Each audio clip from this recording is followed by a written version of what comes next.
This is Legally Speaking. I'm your host, Matt Topolsky, and we're joined today by Jim Walker, lawyer here in Houston, Texas. How are you, sir? I'm great. How are you doing? I'm doing very good. We were talking about the power of a jury before we went to break, and that power is slowly eroding here in the United States. The Constitution's being gutted on the civil level. What are your thoughts on this? Well, it is eroding.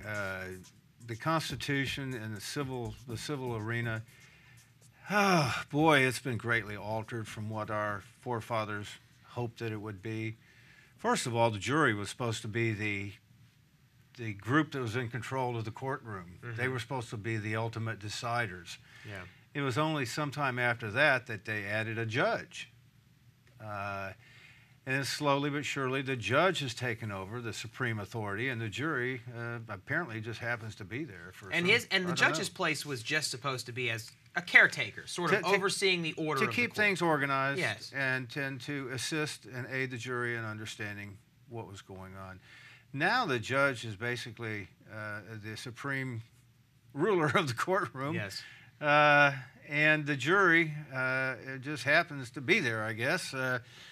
And no matter what they say, there's always some way to turn it around, apparently, with appeals. And if you give up too much money to the plaintiff for an injury, according to the judge, there's a remittiture. They'll take it back. Caps have been placed on the jury. Propaganda by insurance companies telling people on juries that folks who bring claims are awful, evil, and fraudulent. Mm-hmm. So it's kind of tough. Yeah. Kind of tough to hobble into courthouse with a broken back or a broken leg, yeah, or an injury and get compensated for it. Well, you look at these health insurance companies today, and many of them are living very healthy, while many Americans, their health is not very good. I mean, this is a situation here where it's kind of getting interesting.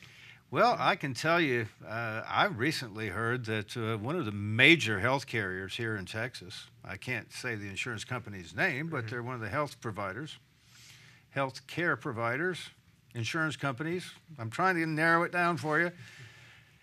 Only paid out 14% of their income to medical care costs in the year 2010. Now, that's not to say that they didn't have overhead for office staff, and, of course, advertising, and marketing, and staff. Those still sound like pretty nice profit margins. And then I guess the 50% that was left over went to the executives and the shareholders. Mm-hmm.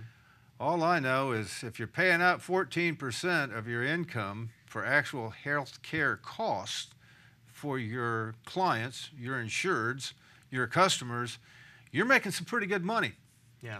And Texas seems like a very friendly place for insurance companies right now, between tort reform, which we've discussed, and what you've just talked about. Well, it's a good place to land if you're an insurance company. Yeah. It's a very fortunate venue to have in Texas. The claims are not paying, they're not paying out big money on claims, whether it's home insurance, homeowners insurance, health care insurance, medical malpractice insurance, or car and auto and truck insurance, motorcycle insurance. You're bound to make a few bucks at the game if you're selling policies in Texas. Now, some of the carriers did take a bit of a hit on Hurricane Ike, but boy, I handled some of those cases. Talking about a tooth and nail struggle to get those insurance companies to compensate people for the damages to their homes was absolutely incredible. And that is the reason why you need to have a lawyer on your side fighting for you, because these companies are going to have lawyers fighting for you. I would not have wanted to face those people on my own as a homeowner without a law degree. As a lawyer, it was tough enough. Without being a lawyer, I don't know how some of those people ever managed, because it was a horrible, horrible affair to try to get justice, fairness, from those carriers on those hurricane claims. Yeah. Very difficult. Absolutely. Stay with me if you will. We're going to have our under review segment when we return and recap what we've talked about today and what our takeaway is. This is Legally Speaking.